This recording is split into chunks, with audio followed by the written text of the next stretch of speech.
మీ ప్రాంత ప్రజలకు జీవన ప్రమాణాలు పడిపోయి ఈ కాలుష్యం వల్ల మీకు ఇబ్బంది జరుగుద్దని ఈ కాలుష్యాన్ని తరలించి ఈ రోజు ఒక గొప్ప నగరాన్ని తీర్చిదిద్దాలనుకున్నాం.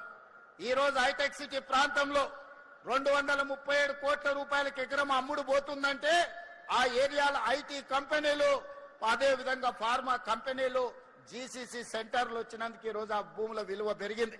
ఇవాళ అందుకే ఒక మహానగరాన్ని నిర్మించి ఫార్చ్యూన్ 500 కంపెనీలు ప్రపంచ స్థాయిలో గుర్తింపు పొందిన కంపెనీలు మీ అంతర్జాతీయ నగరానికి తీసుకురావాలని, ఈ ప్రాంతంలో కాలుష్యం లేని పరిశ్రమలను తీసుకురావాలని, ఈ ప్రాంతంలో ప్రజల అవసరాలను తీర్చే అభివృద్ధిని చెయ్యాలని మనం కంకణం కట్టుకొని బయలుదేరితే నిన్న మొన్న బీఆర్ఎస్ వాళ్ళు కారు గుర్తోళ్ళు వచ్చారు. కోహెడా ఫ్రూట్ మార్కెట్ కట్టడానికి వీల్లేదంటారు, భారత్ ఫ్యూచర్ సిటీని రద్దు చేస్తామంటారు, రీజనల్ రింగ్ రోడ్డు నిర్మించడానికి వీల్లేదంటారు, రీజనల్ రింగ్ రైలు అవసరం లేదంటారు, వరంగల్లో ఎయిర్పోర్టు అవసరం లేదంటారు, ఆదిలాబాద్ లో ఎయిర్పోర్టు అక్కర్లేదంటారు, పాలమూరు రంగారెడ్డి ఎత్తిపోతల పథకాన్ని పూర్తి చేసి రంగారెడ్డి జిల్లా వరకు నీళ్లు తరలిస్తామంటే ఆ ప్రాజెక్టు కూడా తట్ట మట్టి తీయడానికి వీల్లేదంటారు. మహారాష్ట్రతో మాట్లాడి తుమ్మిడియేటి దగ్గర గోదావరి జలాలను శ్రీపాద ఎల్లంపల్లికి తీసుకొస్తామంటే అది కూడా నిర్మించడానికి వీల్లేదంటారు. ఇవాళ నేను అడుగుతున్న మిత్రులారా, ఆ 10 ఏళ్లు మనం కొట్లాను ఫ్రూట్ మార్కెట్ కట్టమని, పరిశ్రమలో కాలుష్యాన్ని వెదజల్లే వాటిని తరలించమని, రీజనల్ రింగ్ రోడ్ కావాలని, వరంగల్ ఎయిర్పోర్ట్ కావాలని, ఆదిలాబాద్ ఎయిర్పోర్ట్ కావాలని అభివృద్ధి చేయమని ఆనాడు మనం రోడ్డెక్కితే ఈనాడు ఈ అష్ట దరిద్రులు మనం ఏ అభివృద్ధి చేస్తామన్నా అడ్డుకుంటామని రోడ్ల మీదకి వచ్చి ధర్నాలు రాస్తా రోకోలు చేస్తున్నారు. మీరు ఆలోచన చేయండి. ఇట్లనే అభివృద్ధి నిరోధకులుగా మారితే ఈనాడు ప్రతిపక్ష హోదా ఉన్నది, రేపు రాబోయే రోజుల్లో ప్రతిపక్ష హోదా కాదు కదా, కారు ఎక్కడానికి కాదు, కారును దొబ్బడానికి కూడా మనిషి దొరకడు. అనుంజడి మీరు అక్కడెక్కడనో కార్ఖానాలో పోయి కారును టైర్లు లేని కార్లు మనం చూస్తాం.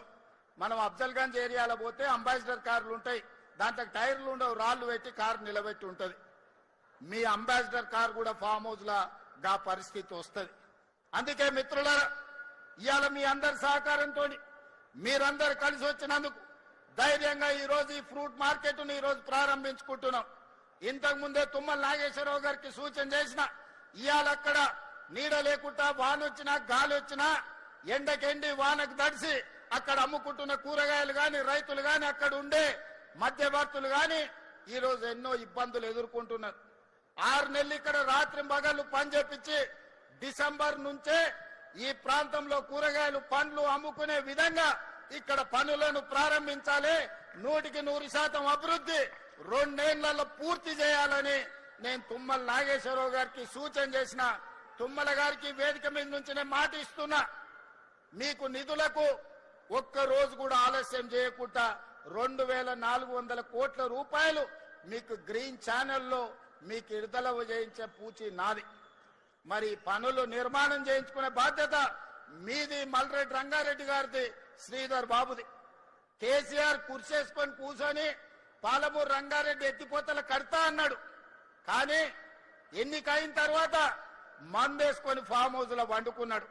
ఆయన లాక కాకుండా తుమ్మల నాగేశ్వరరావు గారికి, శ్రీధర్ బాబు గారికి మీరిడ కుర్చేసుకొని కూర్చొని ఈ ఫ్రూట్ మార్కెట్ ను డిసెంబర్ లో పనులు ప్రారంభించే విధంగా మీరు అభివృద్ధి కోసం రోజుకి 24 గంటలు పనులు చేయించండి. మీకు అవసరమైన నిధులను ఏర్పాటు చేసే బాధ్యత నేను తీసుకుంటా. అదే విధంగా ఈనాడు రిజిస్ట్రేషన్ ఆఫీసులు కోట్ల రూపాయల భూముల లావాదేవీలు జరుగుతున్నాయి.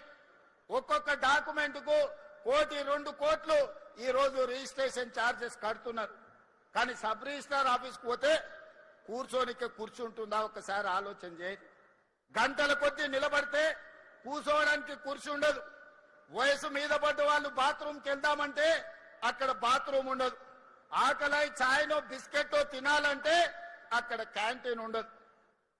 ఎక్కడనో శ్మశానానికి పోయినట్టు లేకపోతే ఎడారిలో మనకు ఏ దిక్కులేని దగ్గరకు పోయినట్టు ఉంటుంది సబ్ రిజిస్ట్రార్ ఆఫీస్. నేను అడిగిన రెవెన్యూ మంత్రి శ్రీనివాస్ రెడ్డి గారిని, శ్రీనివాస్ రెడ్డి గారు ప్రతి సంవత్సరం నీకు రిజిస్ట్రేషన్ నుంచి 15-16 వేల కోట్ల రూపాయల ఆదాయాన్ని ఇస్తున్నారు. మరి ఇన్ని వేల కోట్ల రూపాయల ఆదాయం ఇచ్చే వాళ్ళు వస్తే కూసోడానికి కుర్చీ లేదు, తాగడానికి ఛాయ్ లేదు, ఎక్కడ చూసినా నిలబడడానికి కూడా స్థలం లేని పరిస్థితి ఉన్నది. ఇది మంచిదా? కస్టమర్ ఈజ్ అవర్ గాడ్ అన్నారు. మరి అట్లాంటి వాళ్లను మీరు ఇట్లా నిలబడితే మంచిదా అని అడిగిన. అందుకే ఆయన ఆలోచన చేసిండు. ఔటర్ రింగ్ రోడ్డు లోపల 39 సబ్ రిజిస్ట్రార్ కార్యాలయాలు ఉంటే వాటిని 12 క్లస్టర్స్ గా బ్రహ్మాండంగా ఏసీ గదులతోని ఎక్కడికి వెళ్ళినా 5 స్టార్ హోటల్కి వెళ్తే ఎలాంటి వసతులు ఉంటాయో ఈ రోజు రిజిస్ట్రేషన్ చేసుకోవడానికి వచ్చే వాళ్లకు అలాంటి వసతులతోని ఇవాళ ఇంటిగ్రేటెడ్ సబ్ రిజిస్ట్రార్ ఆఫీసులను డిజైన్ చేసి ఈ రోజు ఆ కార్యక్రమాన్ని కూడా ప్రారంభించుకున్నాం. అందుకే మిత్రులారా, అంతర్జాతీయ నగరం అని మనకు మనం గొప్పలు చెప్పుకుంటే సరిపోదు. అంతర్జాతీయ ప్రమాణాలతోనే అభివృద్ధి చేసుకున్నప్పుడే అంతర్జాతీయ నగరంగా మనకు గుర్తింపు వస్తుంది. అందుకే వాళ్ళు అడ్డం పడ్డా, కాళ్ళలో కట్టె పెట్టినా, శాపనార్థాలు పెట్టినా, ఏడ్చినా, పెడబొబ్బలు పెట్టినా, చివరికి మూసిలో పడి పందులాక దొర్లినా వాళ్ళ ఏడుపు వినేది లేదు. మనం అభివృద్ధి చేసుకునేది చేసుకునుడే, మనం రీజనల్ రింగ్ రోడ్ వేసుకునుడే, రేడియల్ రోడ్డు నిర్మించుకునుడే, భారత్ ఫ్యూచర్ సిటీ కట్టుకునుడే, కోహెడా ఫ్రూట్ మార్కెట్ ను పూర్తి చేసుకునుడే.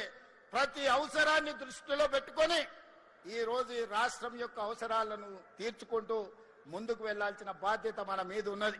అందుకే ఇవాళ మిత్రులారా, మనం మంచి కార్యక్రమాలు చేసుకుంటున్నాం. మనల్ని చూసి ఏడ్చేటోళ్ళు ఎప్పుడు ఉంటారు. కడుపులో మంట ఉన్నోళ్ళు, అసూయ ఉన్నోళ్ళు వాళ్లకు అజీర్తి అవుతూనే ఉంటది. వాళ్ళని ఎవరిని పట్టించుకోవాల్సిన అవసరం లేదు. అందుకే ఈనాడు మంచి మంచి కార్యక్రమాలతో ముందుకు వచ్చినాం. వ్యవసాయాన్ని ఒకనాడు దండుగంటే వ్యవసాయాన్ని పండుగ చేసినాం.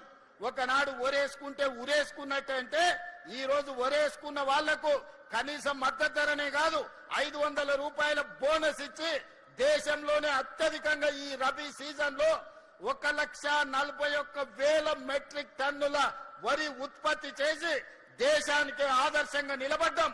భారతదేశంలో ఉత్పత్తిలో 60% ఒక్క తెలంగాణ రాష్ట్రం నుంచే ఉత్పత్తి చేసి మన రైతుల యొక్క సత్తా చూపినాం. ఆ ఎల్ల ఏ ఊర్లో ఏ రైతు ఒడ్లు పండించినా ఇవి కాళేశ్వరం నీలే అని కూలేశ్వరరావు చెప్పేటోడు.